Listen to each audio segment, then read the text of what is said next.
Hey, this is Gavin Palmer with Hero Looking for Group, talking to you with the help of Paul Vanderklay and Ginger Bill. I had the privilege of having a conversation with Ginger Bill this past week. I let him know then that I really appreciated this conversation he did with Paul Vanderklay and I admired his ability to have empathy for Michael Malice and Michael Malice's position, because I know that is rare, which basically is the reason I want to point toward Ginger Bill, and I want to allow him to speak, and I plan to chime in when possible, but I think he demonstrates the proper way of being in his ability to try and understand the other person. And so I would claim that perhaps Ginger Bill is able to understand the other person and articulate their views better than anyone on this corner of the internet. So that is really important and really valuable. So that's my claim, and I'm going to go through this video again, and I will try to make this condensed. So I hope you enjoy it. So I just want to point out that Ginger Bill has a YouTube channel and 5.4 thousand subscribers. So I did not realize that. I just subscribed, and I'm looking for his conversation with Cassidy P. I want to add him to my list. I'm starting to create a list. And I think Cassidy P is the information addict, and I searched for Ginger Bill. There was no Ginger Bill, but I think I can search for Bill. And then, so here's Bill on science, I think. And then there's this conversations. Where's the Z playlist? And by the way, I'm interested in trying to help participate in these a little bit better. So I'll share a link to the conversation between Cassidy P and Ginger Bill. So just as an aside, I'm trying to get better at relationships, but Paul Vanderklay leads by example. Other people are doing it, and so I just added Bill to the list. And hey, if you find this interesting and you have some resources like this, just reach out and let me know. I'll add you to this list and try to give you my attention. I have a small YouTube channel. And what I am going to do next is give you a little introduction to Bill from Cassidy P's YouTube channel. All right. Cassidy apologized for any technical difficulties, but here we go. So here we are. Let's go. Bill, thank you so much for being on the podcast. Thank you, Cassidy. Of course. So today we're going to talk a little bit about science and the way that people use that and justify that and kind of talk about it in ways that they don't quite understand. But before we do that, why don't you just give a brief introduction about yourself, what kind of gets you interested in science, just a little bit of your background. My academic background is in quantum mechanics, specifically condensed matter physics, which is the very, very small and the very, very cold. That's what it's kind of dealing with. But currently now I am working as a physicist with regards to software engineer, which is developing real-time software for smoke simulations and fire simulations. So things for in games and films and all that lot. Great for artists. So that's what I'm doing at the moment. Anyway, yes. So general reason why I got into science is always as a kid, always fascinated by just how the world works in general, and asking that why question. So I'm a kid that just never stopped asking why is probably it. Why? I've just always been interested, not just in science, but just everything I get my hand on, pretty much. Yeah, every and topic. So I can relate with that. I'm a software engineer, and I like to ask why. And a question that maybe Cassidy P asks, that I would ask Bill is, were you surrounded by people who answered your questions to why? So I need to listen to this and get to know uh, what Ginger Bill shares uh, with Cassidy in this conversation. All right, let's dig back into the Paul Vanderklay video.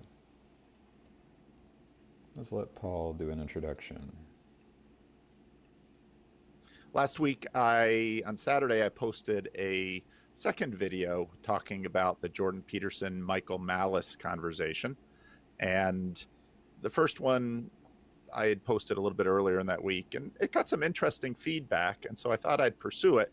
And I got a lot more interesting feedback from none other than Ginger Bill, who might not be known on my channel because I haven't done a one-on-one randos conversation with him yet. He does actually have a very good one with Cassidy on her channel.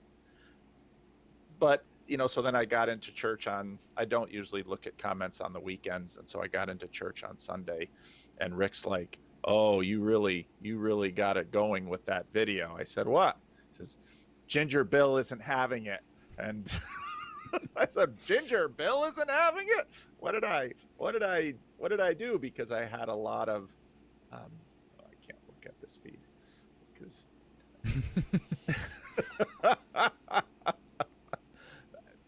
because I know Ginger Bill from the Discord server. And part of the reason I like working with the Discord server is because there's actually a chance at community where we can get to know each other, and in the context of a relationship, I think have a better conversation. So today I will be talking with Ginger Bill for about the first 45 minutes or an hour. We'll see how the conversation goes. All right, so that's the introduction by Paul. It's interesting that Paul said he can't pay attention to the feed, but he also talked about how the Discord server is, there is an opportunity with the Discord server to have a community. That's interesting because you can, your feed can distract you. And so we are content creators, and we should try to be helpful with the content that we create, try to amplify the signals. So let me try to do that.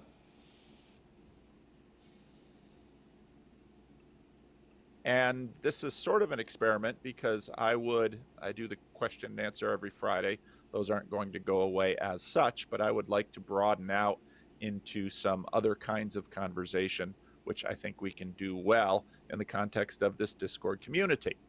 So, because while people on the Discord server probably know Ginger Bill fairly well, even better than I do. So, yeah, I like this experiment that Paul ran. I think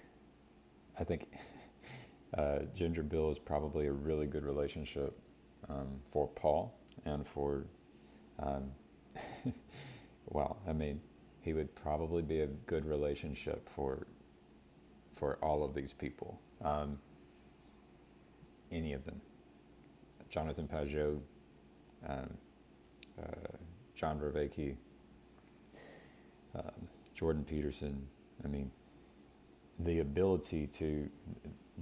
Bill's ability to understand the other person's view, especially intelligent people who have developed a view.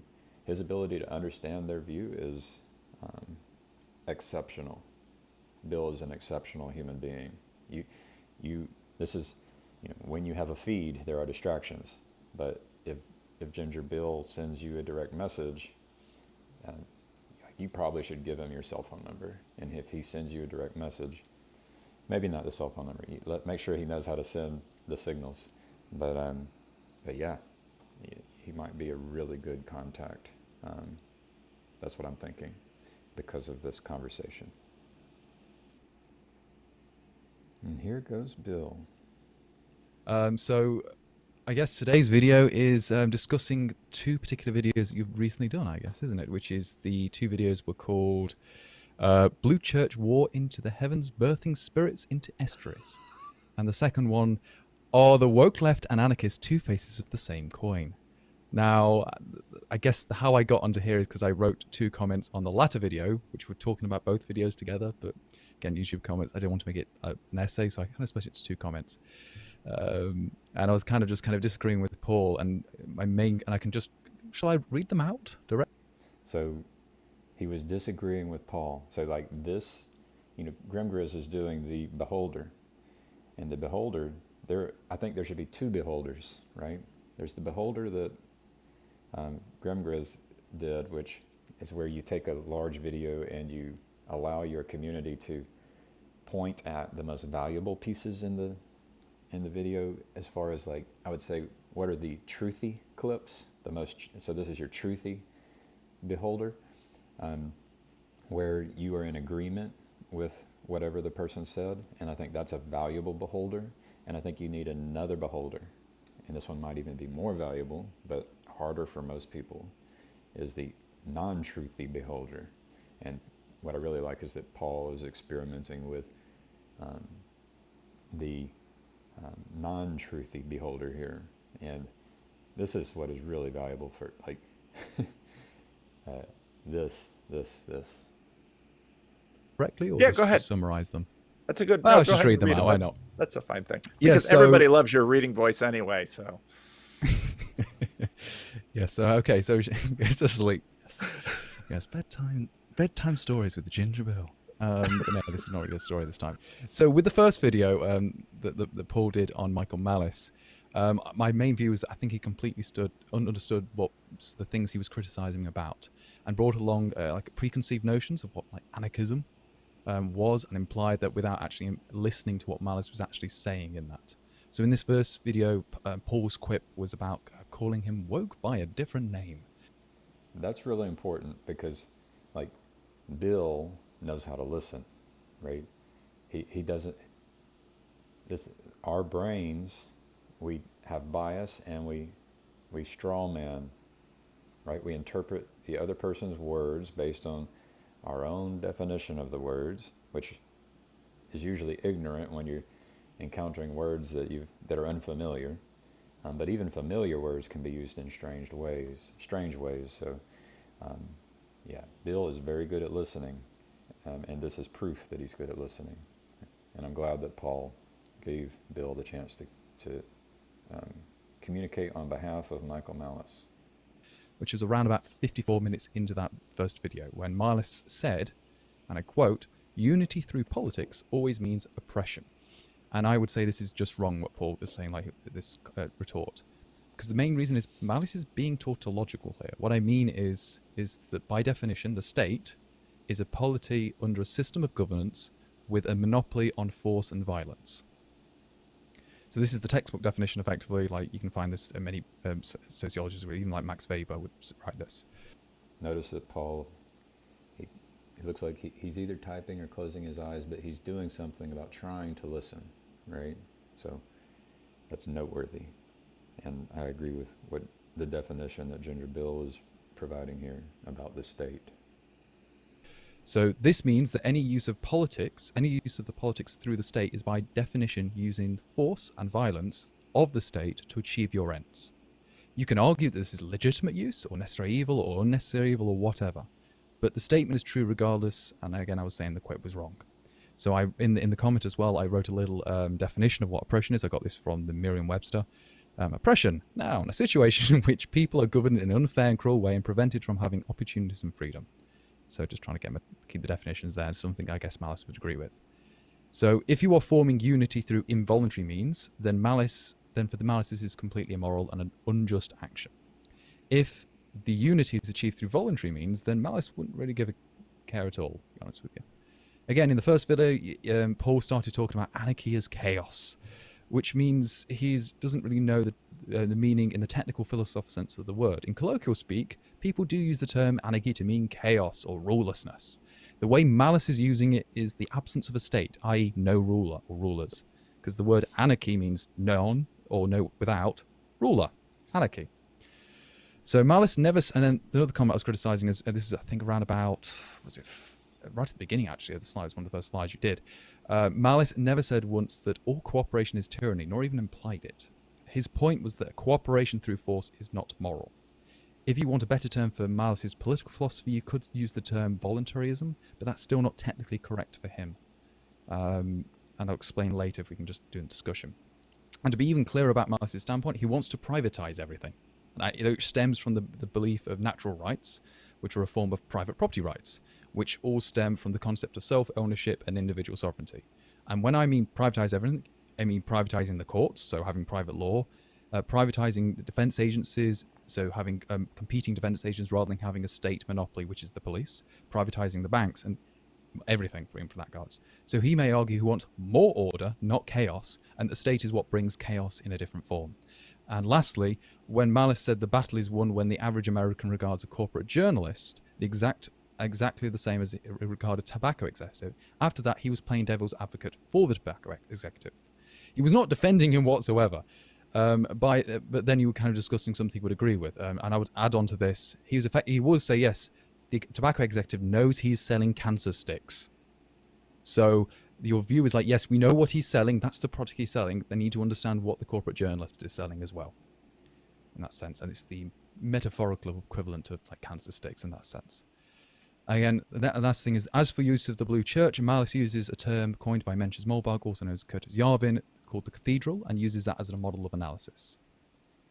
That's the first comment. I apologize, it's going on for a little bit longer. So I skipped the bit about trolling and moving ahead to the thing I think is valuable or more valuable than the talk about trolling. And I may be wrong, but that's me. Regarding egalitarianism, about Malice is another topic. Malice is explicitly anti-egalitarianism. The reason I don't say in this comment, it's actually an egoist. That's probably why. And a test he usually determines whether someone is like left-wing or right-wing is to ask them this very specific question. Are some people better than others?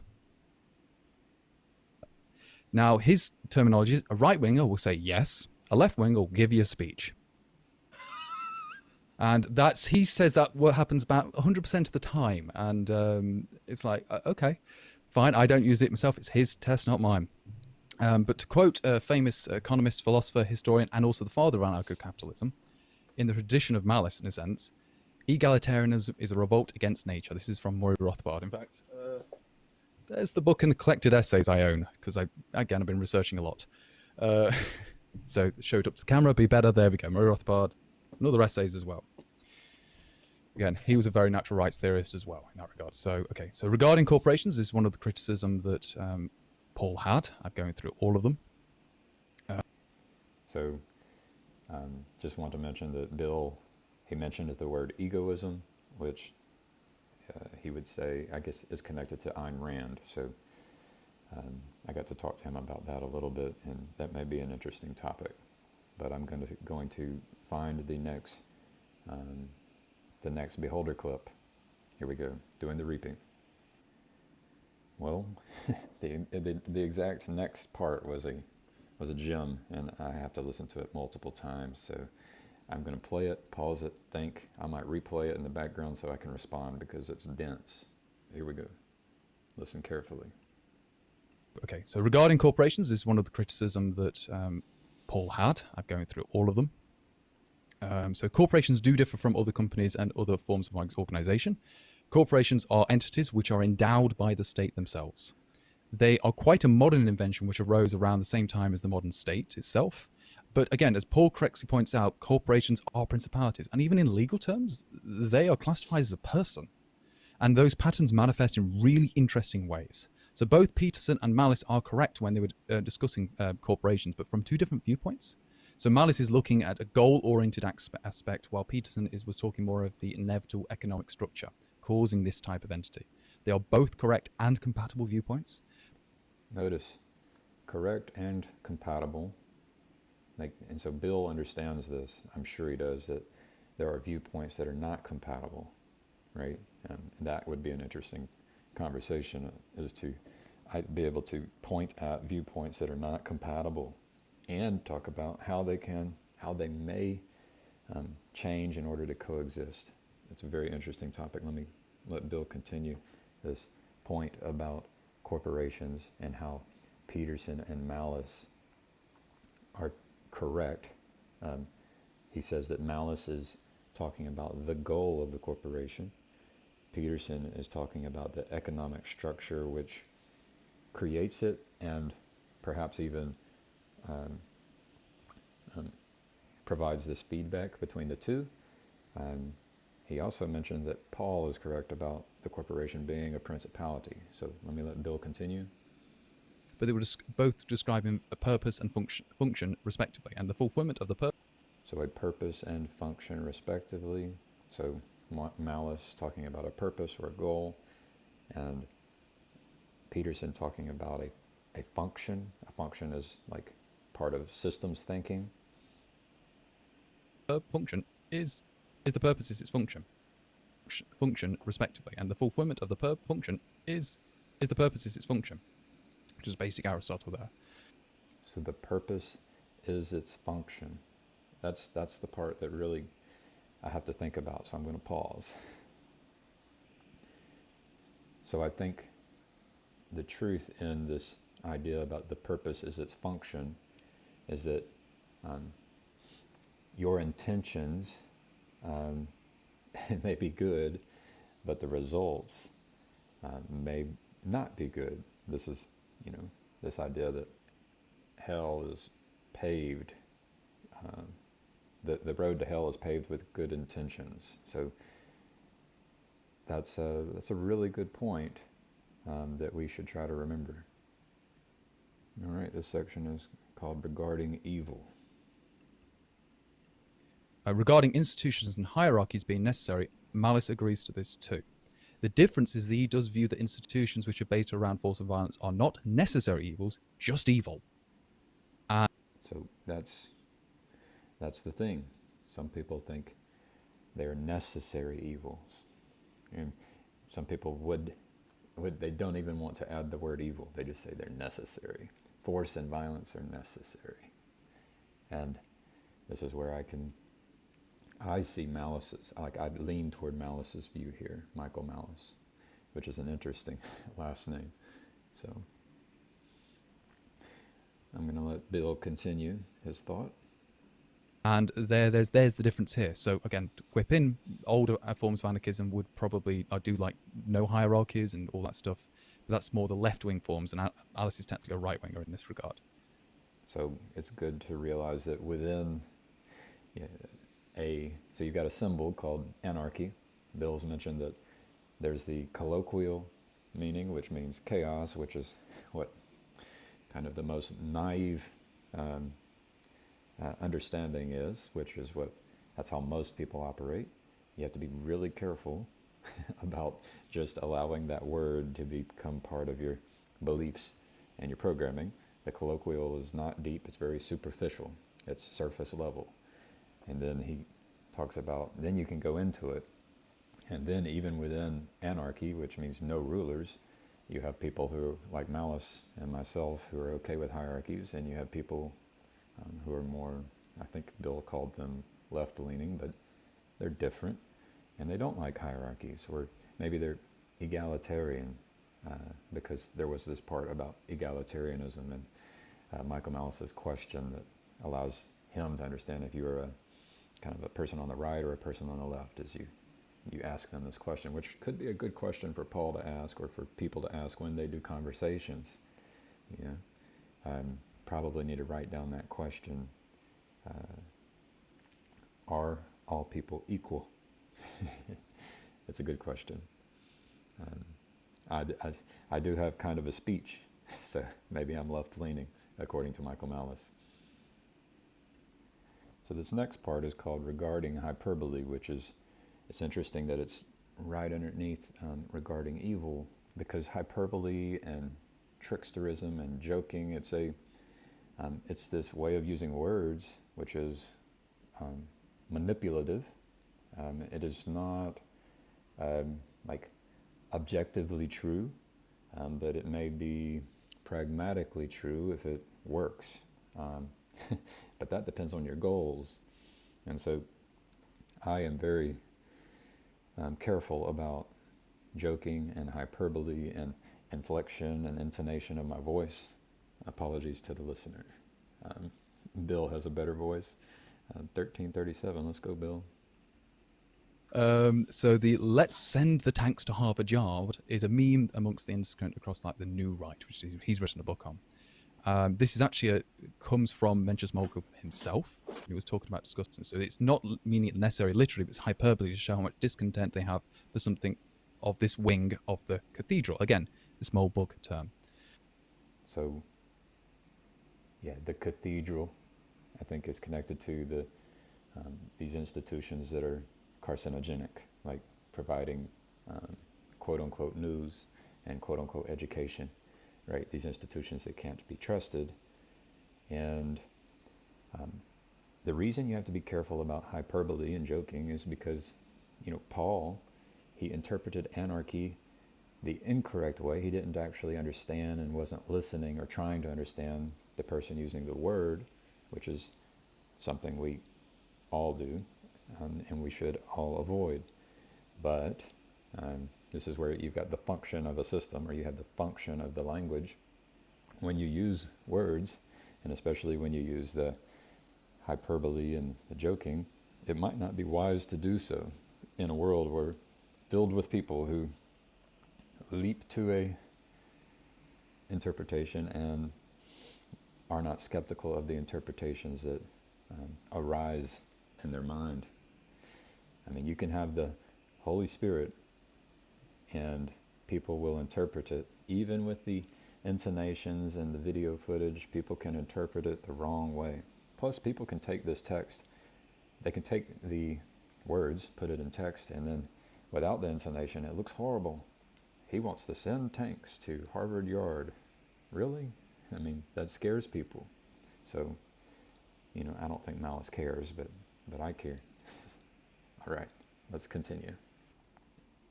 So I need to capture this one.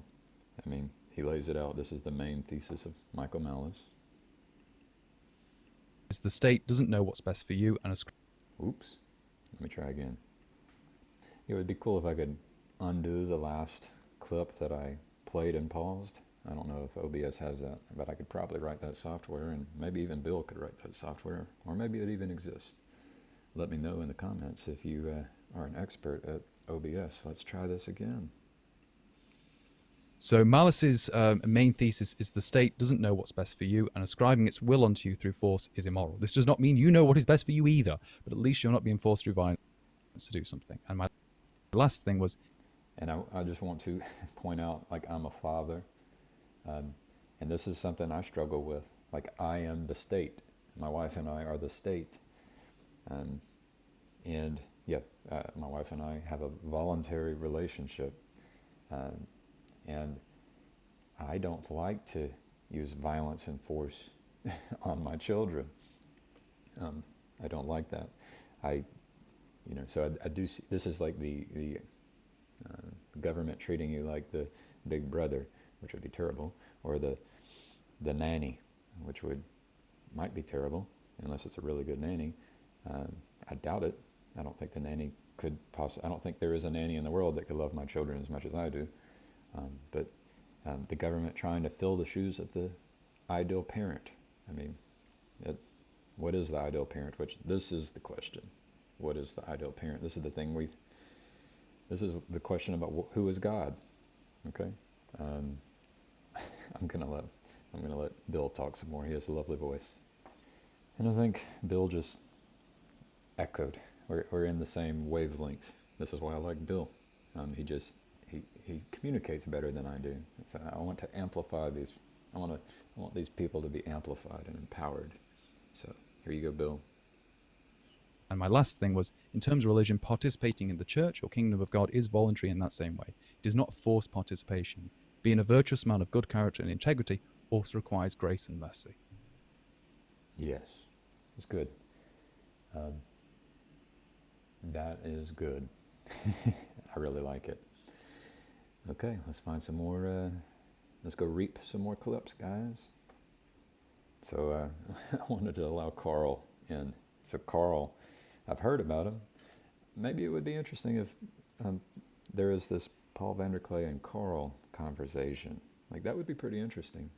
If there is, let me know. I'm interested, but here's the part about Karl. He gets a mention. So we've had, Karl making himself famous in the comment section here for a while, a super fan, and now kind of a nemesis of me because I didn't finally follow along the path to truth and natural law. So yeah, I mean, I would love to know more about Karl. Just going to toss that in there. I mean, this is a really good question, and maybe Bill under-delivers here, which is what can happen in a live conversation. How we got here is a great question. Let Paul ask it. maybe you could explain how we got here. And I'm not sure exactly where you are in this whole thing either. Or were you just kind of correcting me because I was getting it wrong? Or I was mostly correcting you, Gone. It wasn't really saying my opinions. I was just saying these are the kind of opinions that Malice has. So, yeah, this is huge. Like, error correction. Like, this is how you do sense making. This is like, and this is, I have criticisms of Paul around this idea. We should be doing error correction. And this is actually really important. Like you have people talking about this, Eric Weinstein and Daniel Schmachtenberger and Tristan Hall. Is it Hall or Harris? Tristan Harris. Let me just look that up real quick. Yeah, so Tristan Harris and Daniel Schmachtenberger, they were on Joe Rogan recently. It was a great podcast. Jacob Facciarecci recommended it. I recommend it. It's I don't think they do get at some solutions, but like, this is the question. This is the question, right? How we got here. The answer, we got here because we're trying to do sense making, and Bill is an asset. He's very valuable in this ability for us to do sense making. He is embodying a way of being. I hesitate to say proper because nobody's perfect, but Bill's doing a really good job here, and Paul is doing a good job for allowing this disagreement as the signal to rise. I love it. I love what's happening here. This is the answer, and we have to learn how to make it scale, and that's what I'm interested in, is learning how to create new technology or new processes which allow this sense-making to scale. That's what I'm interested in. When Paul talks about how do you scale psychedelics, it's a great question. I think I could present answers. I can present, some of them will be wrong answers, but I can imagine a whole bunch of answers. That's what I do. I have an imagination. So how we got here, great question. And it has something to do with the sense-making problem and the human resource problem. And they are embodying the solution and doing it poorly. And it's great. So let's continue. And I just want to reiterate, Bill he is pointing at the problem, like it's kind of a subset of the broader problem, but one smaller problem that's a problem with our sense making in general as humans is we don't listen. We don't care to understand what the other person is trying to share. We don't care to learn. That's what that means. We actually don't care to learn. And I would take this one step further. Sometimes we care too much about a propositional learning, and we don't care enough about the participatory learning. So if you can't take those propositions and embody it and participate, then I think it's probably useless. And there's caveats to all that and details, but I won't bore you with them now. But I needed to say that. And Bill, let's let him speak. Very intelligent guy. I was mostly correcting you, Gone. It wasn't really saying my opinions. I was just saying these are the kind of opinions that Malice has. So Malice, particularly, we start with him.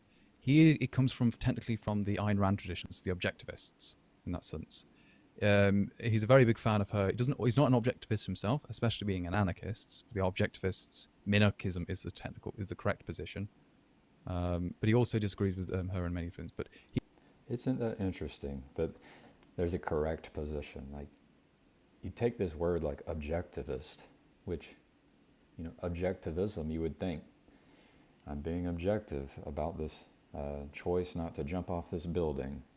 That's a good idea. Don't jump off this building. Let's be objective. Yeah. And then he says, well, the objectivists, the proper or correct way would be minarchy or minarchism. You need the smallest government possible. That's what that means. So, it's just interesting that these words come preloaded. I really don't like that. I really don't like that. So, but let's let Bill continue. he is a very honourable, and not just say this is how much he respects her. He owns her actual copy of the Fountainhead. That's how much he respects her. So the idea there is that you can respect someone, like really respect someone, and disagree with someone, right? Like that's important. That idea is important. So I'm going to pause it and find the next clip. Let's keep reaping. Okay, this next part is for entertainment value. Laughter's good, guys. I love this about Paul. But he respects many other figures on the right as well. I think he owns one of Margaret Thatcher's dresses. This is a weird thing, and he's one of those likes collecting random things. Yeah. So, but he's also his audience also. He doesn't put it on, does he? Yeah, I know. I'm like, okay, I don't think he put it on. No, I don't think he just drag himself. I don't think he'd pull it off. To be honest with you. So, I guess that puts things in perspective. He owns the Fountainhead and he owns this dress. So, he's a collector. So maybe the weight that Bill gives to this owning of the Fountainhead, maybe it's not. It shouldn't be weighed too heavily, but I mean, maybe it is. Maybe he really respects Ayn Rand and Margaret Thatcher. And I don't know a lot about Margaret Thatcher, but if he owns her dress, she's probably someone that's worthy of respect. Michael Malice is a pretty smart guy. So let's find another clip. This next part, opinions versus hypotheses. So I had to look up, what's a plural hypothesis? Hypotheses. So that's seems like an important point to me. No, it's fine. I want to hear your opinions because I respect your opinions, Bill. Sure. Yeah. No, it's absolutely fine. Yes, I'm hypothesizing wrong. Again, it could be wrong. That's the best thing about hypotheses. You can test them. That is beautiful, right? This is why this is so dense. Like the density of the treasure in this video is dense. Like you probably just skipped over that. The difference between an opinion and a hypothesis or hypothesis. I hear people say, we all have the right to an opinion. Well, I've heard, in response to that, I've heard a phrase, strong opinions weakly held. And that phrase reminds me of this, and it's maybe even a better way of putting it is, I don't have opinions. I don't have very many opinions, but I have a lot of hypotheses. Okay, I needed to put that in there. It was such a gem. Okay, so I updated the label for the last part with opinions versus hypotheses, then information on libertarianism and economics. And Bill talks about there's many schools of thought in everything. And he mentioned some names and some words and symbols regarding schools of thought around and influencers, teachers, around these words, libertarianism and economics, and it's very interesting. I think, so the next question is actually really interesting as well. So what brought you into libertarianism and economics? That's very interesting. That's actually is very helpful. So now you're not an economist. Nope. I'm a physicist. You know You know a lot about this stuff. What brought you into, I mean, obviously you're interested in this stuff enough to learn about it and to know about it. Yeah. Where's your interest in this? How did that happen? This is actually kind of a mistake, and this is how this will be sound bizarre. Economics is what got me interested in religion. There you have it, guys. So in my conversation with Bill this past week, I was talking about, it started out with atheism. It's in the atheism channel in Discord. And, I was trying to talk about Ellie Goldratt, who's the author of The Goal. And he's got this critical chain. He can go into facilities and identify the bottlenecks and help increase the efficiency of a facility. And that's all about economics and scarcity. And so I was, in my conversation with Bill, I was talking about that, and he's like, what you're talking about is economics. And so, like, if you want to get at how you have peace on earth, you have to understand economics. And then, to me, the libertarian thing comes out of the economics. And I'll let Bill continue. But it's interesting. And I should mention Jacob Facciarecci, he recommended Thomas Sowell, Common Economics. I'm going through that. I'm about 2.5 hours in, and it's got some good basic things people should understand, but I think I have a lot of thoughts about all of these topics. So that's who I am. I have a lot of thoughts. Most of them will be wrong. Some of them may be way better than what we have now. That will sound bizarre to many people, but the fundamental thing is economics is the study of pretty much human nature. Economics is the study of human nature. Wonderful, wonderful idea. And I want to correct the last thing I said. I have many hypotheses about the proper way of doing economics. But let's continue. And that's why I was really fascinated about it. Because it was actually talking about, like, this is how humans act. This is what they do. This is how there's laws governing this. And it's like, oh, wow. Yeah. We can have goals. We could not have goals. We can seek hedonistic, immediate gratification. We can aim for the biggest goal possible, like peace on earth in 1,000 years. These goals are really important, and we should think about the ideal and the ideal goal and the ideal way of functioning in order to accomplish the ideal goal. And I'm just going to point up. It might not work, but that is something that could be related to peace on earth. And then you read all the history and stuff, and it's always very fascinating how these different thoughts emerge. And I always like history of thought in general. But then it kind of led me on to stuff. I learned many other readers, such as like Thomas Sowell, which then kind of led to me to some, even like from Thomas Sowell to non-economic thinkers, but something like Jonathan Haidt and The Writer's Mind. And then around this time, literally about a year later or two after this, then the whole Jordan Peterson thing happened. So it's kind of just like carried on, and this is kind of my trajectory, and it's kind of like it's helped me restructure my thoughts. Yeah. And it might be really, like, once I get through some Thomas Sowell, it might be good to, like, I want to take notes and identify talking points about, same thing about the beholder. What's the things I agree with? And what's the things I disagree with, right? What are the innovations that, and the experiments or the hypotheses that I have and can build with this wealth of information? And Jacob Facciarecci, many of you, can you guys explain to me why my hypotheses will not work? That's how you do sense making. No, I've tried to read as broadly as I can. I have books of all schools of thought. I have loads of communist books behind me. I have loads of Keynesian stuff. I have loads of Austrian stuff. So it's like, I'm not like, I like reading. Reading's good. And I like reading science fiction. Bill, he's reading a lot of information from teachers. So very valuable person. I think I'm a valuable person, but in different ways. All right, let's go find another clip to reap.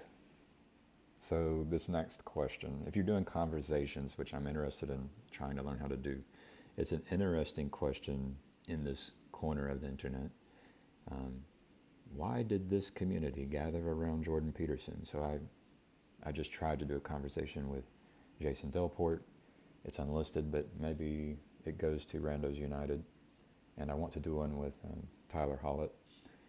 And maybe Tyler and I can take turns, but it's interesting that we can pivot around the Jordan Peterson phenomenon in our conversations. But this is a good section to get to understand Bill. And maybe it's a demonstration of how to do conversations, or an essential piece of our conversations on this corner of the internet. So why did this community gather around Jordan Peterson? What did they hear in Peterson that really attracted them? Because that's something that I've seen, and that was because what interested me about Peterson was none of this. I mean, it was a totally different aspect. Obviously, the far more religious aspect that sort of This is the thing. me. There's loads of things. Like for me, you're right. The thing that interested me is his views on psychology initially, and then talking about like the views on the phenomenological aspect of religion more than anything, and kind of showing that yes, this is not nonsense or like not silly superstitions or anything like this. There's actually something behind this, and also it's actually describing human nature. So it was like once that clicked in my mind, I went, well, of course it is, duh. But it's not always obvious. When you, again, I should be very clear. I've been brought up as an atheist all my life, so I've virtually had no religious background at all. So it's like I've never been a new atheist or anything like that, but just like that's it. You're a regular so it's kind of atheist. the background. Yeah, whatever that is. But yeah, so it's kind of all that's Mike. So for me, I don't know. That might not be why. There's loads of people who love Peterson because I think he was saying the right things at the right time regarding the culture at the time and the problems in it. All right. So the reason I was listening to Jordan Peterson was because I'm writing software and I want to listen to something of quality. And Jordan Peterson, for me at that time and my awareness of people, was of the highest quality. That he was saying, he was representing my ideas very well. Like most of what he's saying, he was representing my ideas. And I say that and people will say, ooh, some people that aren't on this corner of the internet, like my brother, who would say, ooh, because the thing is go back to all the things he said before he was famous. He's got a lot of good things that I don't think people have gone back and listened to his biblical series. And then, the people who say, ooh, there's the media amplifies the thing that is where they disagree. So the media tends to be that kind of beholder that amplifies the things they disagree and ignores the things that were of talking about good things. And so then that shapes people's perspective of Jordan Peterson. But for a long time he was saying things I agreed with, and that allowed. So when he said the controversial thing about women wearing makeup in the office, I had more of a relationship with him and respect for him when he said that, and I could interpret those words in a way which is still manned the best possible interpretation, which people aren't necessarily going to do. Paul, I think he paid attention to Jordan Peterson because of, Peterson was able to fill an auditorium when talking about Genesis, and Bill just explained it. He was interested in the kind of psychology aspect of it. I kind of was more interested in the things that Bill was talking about. And I could talk about the things I disagree with what Jordan Peterson says, but I think this is a really good question. And the word question is actually very interesting as well. We're on a quest, right? we're on a quest to create peace on earth. To me, that's the questions. The questions, I like to pivot around the ideal goal and my hypothesis about the ideal goal. And but yeah, our conversations can also pivot around Jordan Peterson. So let's find another gem. Oh yeah, and I just want to point out when I mentioned Peterson to my brother recently, before Thanksgiving, I reached out to him, and I had mentioned, I said, you can point at the things that someone says that you agree with, or you can point and focus on the things that they say that you disagree with. And my brother's like, yeah, but a broken clock. Have you ever heard the phrase, a broken clock is right 2 times a day? And so that's the way my brother perceives Jordan Peterson. And I also, that's a shout out to Grimgris. He's got he likes to point that out. He wants to portray himself as a broken clock in his attempt to be humble. But yeah, I just wanted to point that out. So this section I'll title Free Speech. One of the things when I listened to Peterson he just talked to Andrew Doyle, and it seems that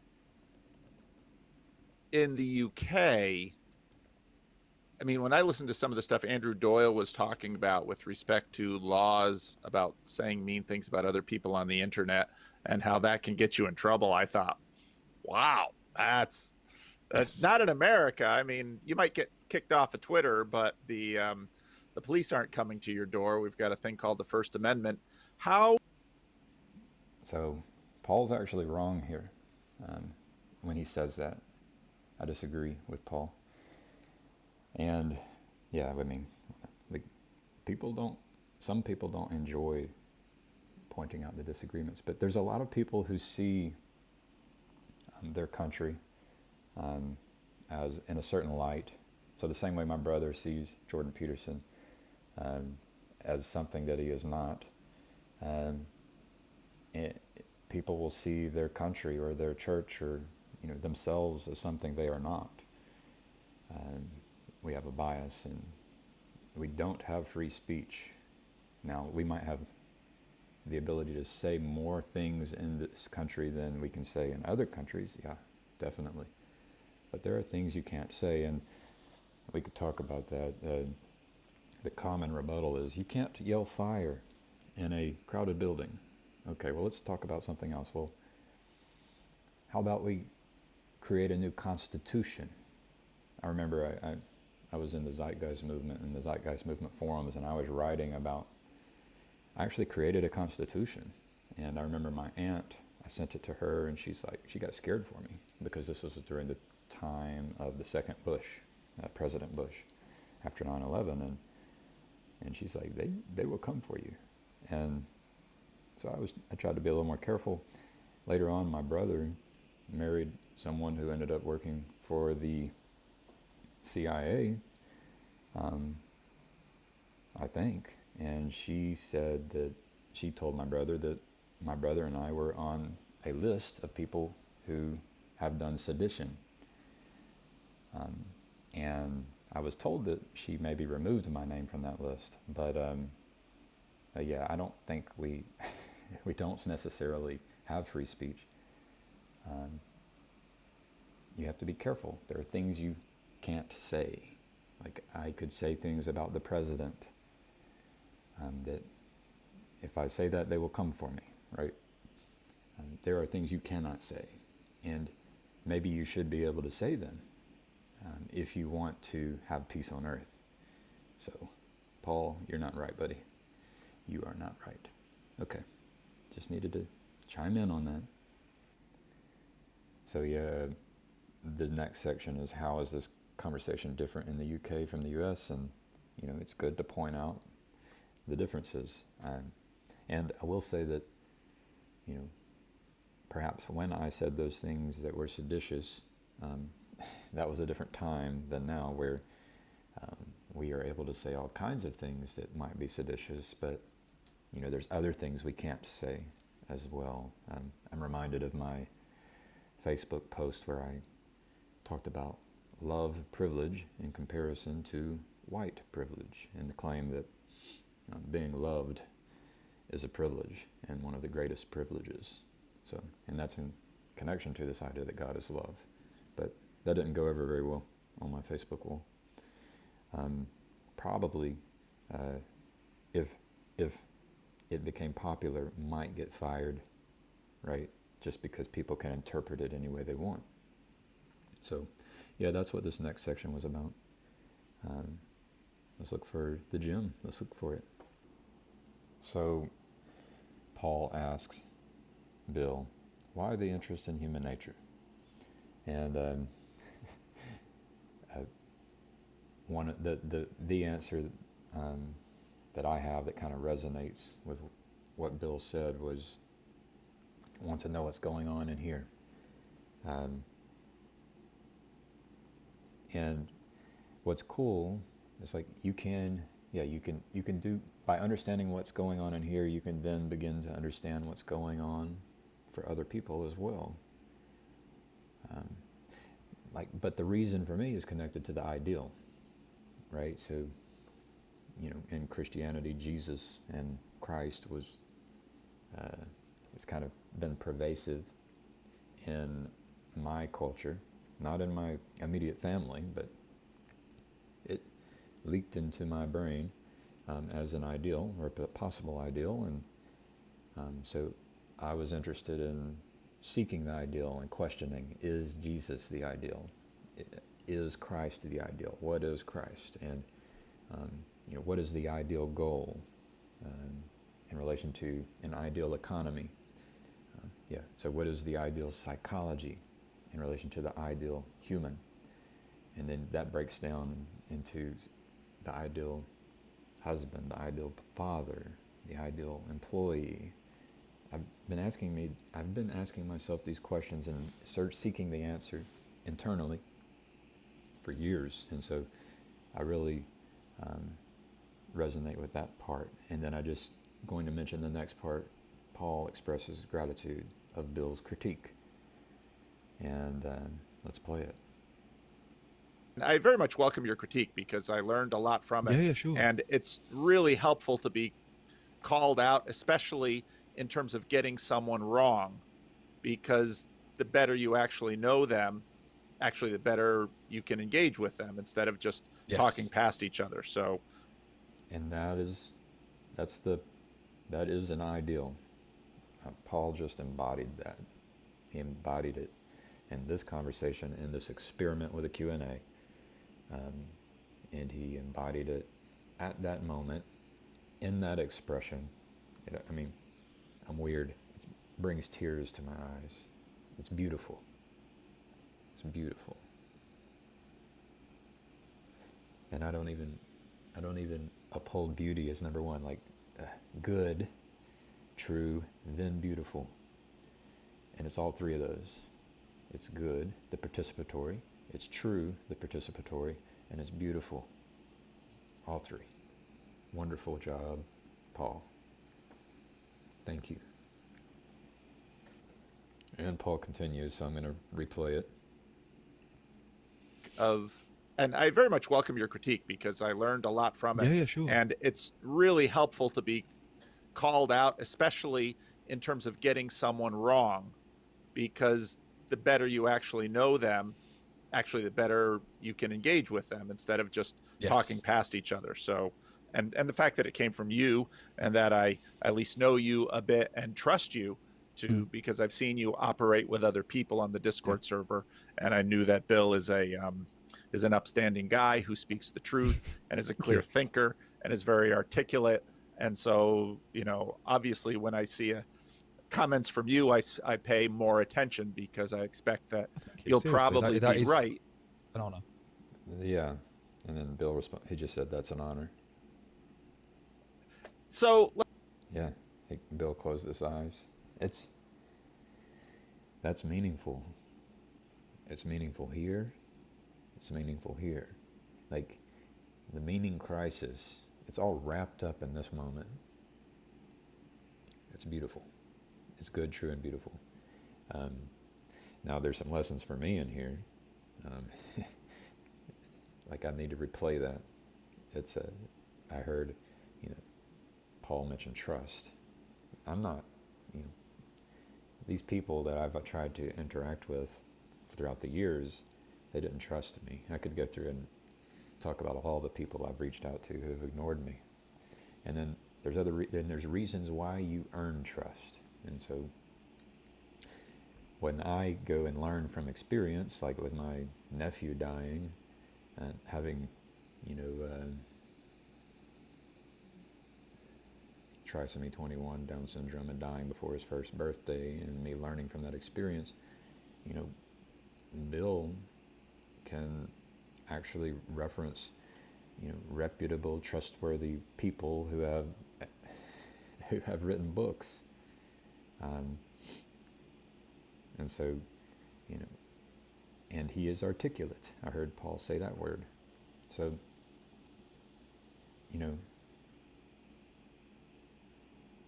I'm not trustworthy because I haven't read as much, and I don't use the words the right way.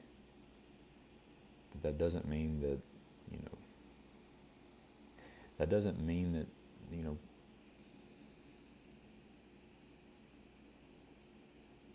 well, that's the question. What does it mean? I think it means that we all have strengths and weaknesses, and this is what I just was telling my wife this morning in response to, Chad the Great. Tired of calling him Chad the Alcoholic. Chad the Great, he sent me a short stories, The Egg, and The Egg by Andy Weir, the author of The Martian. And I could pull these up, and he sent me another one as well. Let me just pull these up. So yeah, this is a peek. So I have a Gavin. I have my own Discord server, and I have my notes in my own channel.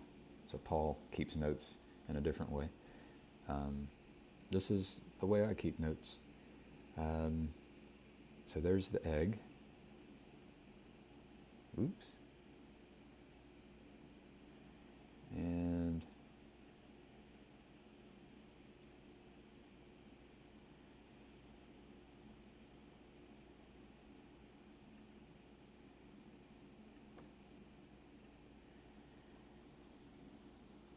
did you see that software?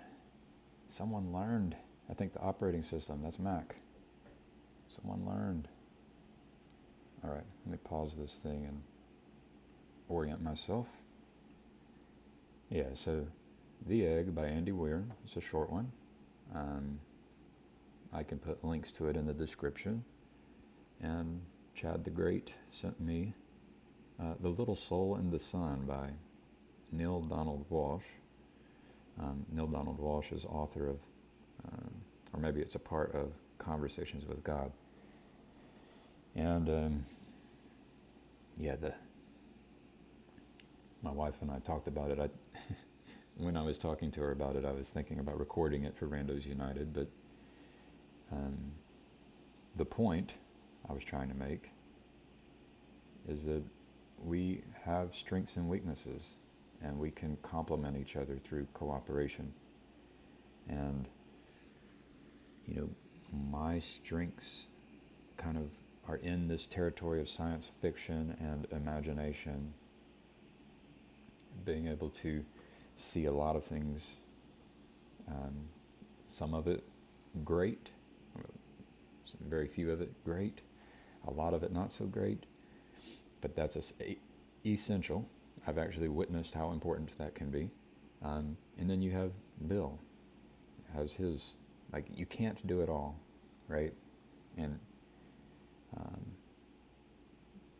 we're the human is limited, and we're limited in our ability to attend to things, which is beautiful. It forces us to cooperate in order to accomplish big goals. And so competence hierarchies have something to do with cooperation and knowing our own strengths and weaknesses, and there being an awareness of everyone's strengths and weaknesses to allow for participation in the ideal way. So both these guys are embodying some really good things, and I am grateful. Check out these short stories. I'm not going to read them to you here because that's not why you're here. That's not why you're giving me your attention right now. So let's continue with Bill and Paul. So I hear one of my children, and that's usually a sign that my kind of research on the internet is coming to an end for the day, maybe for a few days. So, but I want to leave you with this last question. The quest. Is it fair to differentiate anarchism as a strategy from anarchism as the basis for morality? So is it fair to sort of differentiate anarchism as a strategy from anarchism as sort of a basis of morality? You could, the way I would differentiate, which is very similar, is there's philosophical anarchism and practical anarchism. So you could, and the reason why I would separate is there is if you look at, they view the state concentrate on the state itself. And they would say, the question, is the state legitimate or not? And then they would ask, is it necessary or unnecessary? So most people in the world would say, yes, the state is legitimate.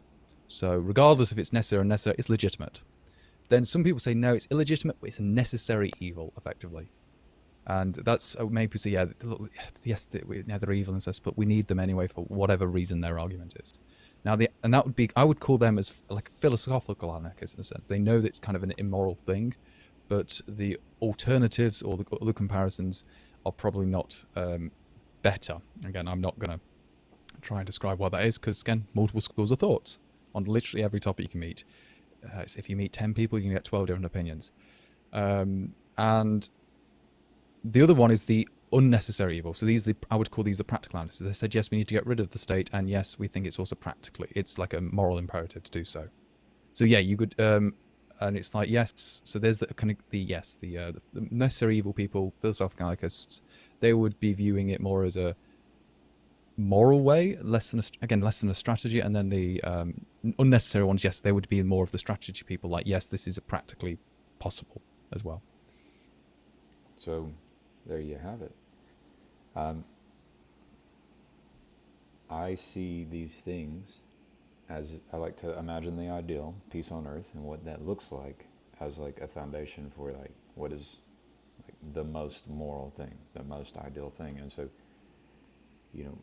one hypothesis is that anarchy exists when you have peace on earth.